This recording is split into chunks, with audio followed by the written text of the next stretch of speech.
Hey everyone, here with an exciting one today. We are in London for the Queen stage of the Chasing Pink. Twice. We're on the PRL half, 4 times up Box Hill. It's a course I like. We have a big team plan today. There's the team series standings. The Rainbow Chasers are going so well. I'll run you through the plan in a minute. There's the GC standings. Ruben in front, Gatesy in fourth. We have a big play today. Now we have Ruben and Christian Grupp in the field today. Christian Grupp is back on GC, but he still impacts it, and he's gone straight up the road. Now, our main plan today was that the leader, Ruben, was coming into this slot to hopefully put some time into some of Gatesy's rivals to hopefully propel Gatesy up the GC. Now, I think it took people quite a while to realise Gatesy wasn't here. As we head up into climb one, Gruppy and Martin still have a really nice lead. And I think it was after KOM 1 where it became evident that people were like, oh, okay, so we're going to lose time if we don't catch Christian. And Ruben can just sit here. So you can see Gallagher and Crofts, they were working really well together once they realised Gatesy wasn't in the field. So me kind of being here for Ruben, I have to kind of cover the moves to keep things safe. Our plan is to do a massive team attack on lap number 3 and try and go for home and put in some time. As we're on to Box Hill climb number 2, keeping it steady for me, trying to keep the powder dry a little bit. The group's down to about 25, and for me, it's all about this third climb. So I'm going to go all in for 5 minutes or so and hope that we can slowly burn off the packs one by one so that there isn't enough numbers that can chase Ruben and I, and so that we can hopefully put in a big gap to the other rivals in this slot. Now, I don't count for GC, so I can't put the gap in. So I'm here to make it hard so Ruben can win the race with a fast time. And there's Gruppy. He's leading us out here. He puts in a massive effort for the first kind of minute or so of the KOM to really set things up here. I'm barely in his wheel, to be honest. I was hoping for more like 450 watts and hold it, whereas the first part at over 500 stung a fair bit. The gap has just started to appear here, so you can see Ruben and I with 2 seconds. This is exactly what we wanted, but we have to commit now. Interestingly enough, Marshall Wu, who's been getting podiums in SRC, is also wearing our jersey. He's not actually on our team, but people might have thought that he was. In a moment, so I'm doing over 7 watts a kilo. He just closes this gap like it's nothing. Closes a 10-second gap in about 30 seconds to come across. Here he goes to Ruben and my wheel. So that's absolutely next level type stuff. As we're halfway up the KOM, and the plan is working. I'm all in here.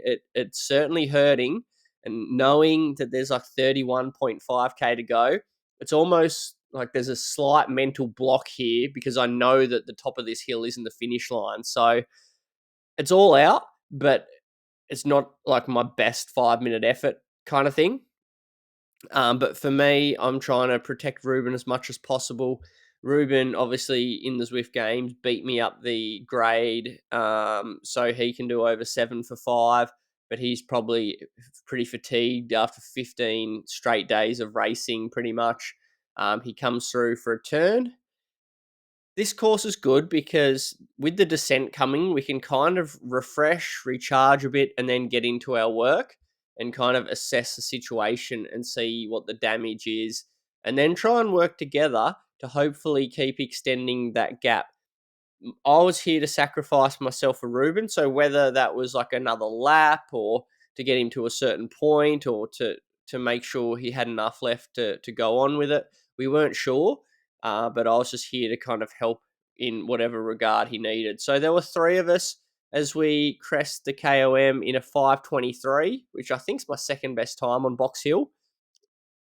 But funnily enough, with the Zwift Super Tuck dynamics, which are quite shit in really small groups like this one, we actually dropped Woo, and that's the last we saw of him today. Unfortunately, because he would have been good to have and work with on the remainder of the course, I'm sure. But Ruben's a super exponent of the Super Tuck. And obviously, because I'm here to sacrifice for him, I'm happy for him to get that pole position and to kind of work after this initial one, to just kind of mainly be there working for him. Into the flat section, we have 38 seconds, as you can see, due to our great work together. But there's a really strong chase pack that are all motivated by their own GC times or teammates' kind of GC times. So they're coordinating, but we're just trying to hold that gap pretty steady to try and do what damage we can. There's still quite a long way to go, and there's still a climb to go. So you can see Ruben and I are rotating through really nicely. So we were both basically all in on this climb. I led most of it up there. I think my limit at this stage was around 6 watts a kilo type thing, as you can see here. And Ruben, I think, was pretty close to his limit as well, sitting in the wheels. But the group kind of held that gap at the start of the climb, but we started to extend it again late, which was a really good sign. And from there, things just continued to open up. I think everyone was getting really tired. I told Ruben there, just sit on the wheel for the next couple of kilometers. I'll do my kind of sacrificial pull to get him close to home so he can kind of drive it home to create the biggest gap possible. So 1.8k to go. I'm finishing up here, just giving it my final kind of effort. I think it was 45 minutes at about 350 average, 365 normalized for that time period. So it was massive. And there he goes. Ruben's heading off into the distance. As I come across the line, there's the result, 136.58 for Ruben. Some good numbers there. Here's the Zwift power results. So we put a minute 50 to 2 minutes on the rivals in the slot, which was awesome. Heading into slot 4, where Gatesy and several of the other GC contenders appeared as well. So we'll take you to that. For the most part, this race was solid on the climbs, but it was cruisy between, and it would continue to come together each lap until we got into the fourth lap, where things really started to escalate. So Alvarado was here, who's second on GC. David Louis was here. He's up there. Jacob Wilson, Kowalski, Caleb Carl. So heaps of guys relevant in the GC were here defending their positions. So we weren't quite sure how it was going to play out. But the solid field, there they all are here into the final climb. You can see at this stage, Kowalski's got a little bit of a gap. And I'm just trying to set a steady tempo here, trying to kind of make it so no one really wanted to attack over the top of me at a power that Gatesy could kind of sustain. I think he's feeling a bit tired, 15 stages into his first 3-week Grand Tour. And there goes Alvarado. Again, I settle back into like a more of a steady, sustainable rhythm. But unfortunately, these guys managed to kick over the top back onto his wheel, and there's a little gap to Gatesy.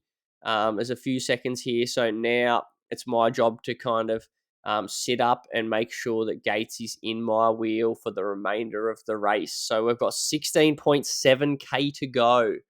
So there's going to be some damage done on our GC that we just kind of got in our favour. But can we do enough to keep Gatesy on the podium?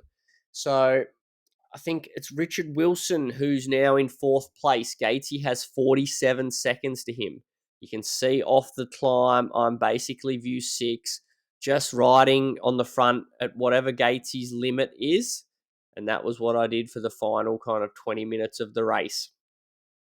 2.2k, same thing. You can see my graph there, pulling the entire time at at what Gatesy had left. The gap's 39 seconds. So we've got about 8 seconds to hold on to the podium on this stage.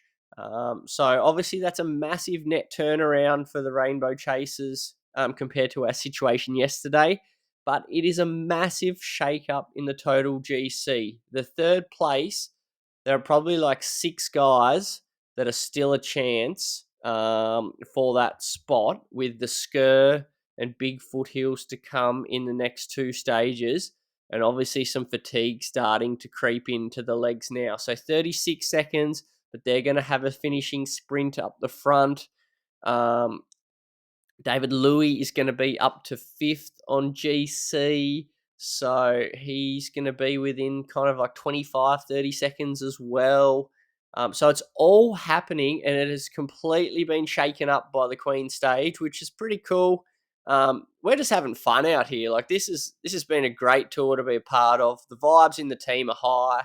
Like pulling off what we did, slot 1 was just awesome fun. It hurt, but like, yeah, there's just heaps of great chatter. It's a really great vibe. And kicking to the line, as I can see Gator in the draft, trying to get every 100th as I can. As we cross the line there, I'm at 39 seconds. Gatesy's at 40. There's the Zwift power. So 40 seconds. So that makes things so interesting heading into the last few stages. Here's the GC going into those last 2 stages. Yeah, hope you enjoyed that one. I'm really enjoying the team tactics of this one. So if you are too, let me know in the comments. And thanks for the racing, all the chasing Ecro competitors. We've really been enjoying it. Thank you.